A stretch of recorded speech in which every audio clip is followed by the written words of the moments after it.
Getting back into optimization, you want to make sure you plug your controller cable into a port in the back of your PC and not by the power button.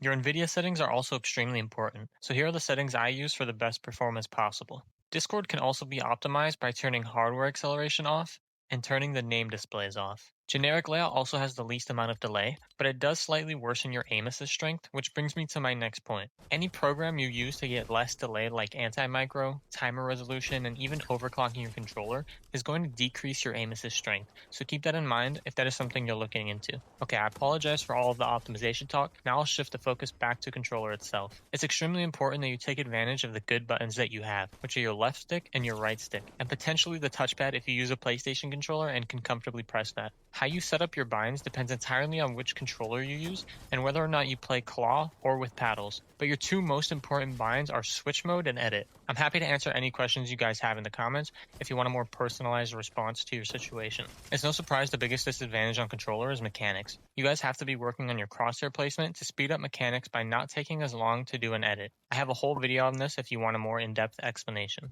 This will also help to avoid getting pre-fired, because if you're trying to piece your opponent, but you finish an edit with sloppy crosshair placement, a good player is going to pre-fire you before you can place that next build. Getting your edit timing down is also very important, so I found this map that lets you do that. If you really want, you can switch the region you play creative on to be on higher ping to try and replicate your in-game ping for more realistic practice. One thing I don't see enough people talking about is the necessity of practicing resets on controller. We don't have the fancy scroll wheel reset like keyboard, so it's worth putting the time into resetting builds and learning where you have to flick your crosshair in order to reset certain edits. It's also significantly harder to reset edits on walls or builds that you can't see because you have to pull your map out first and then reset. So make sure to incorporate this type of practice into your routine as well, because it is a slightly different muscle memory that you have to build.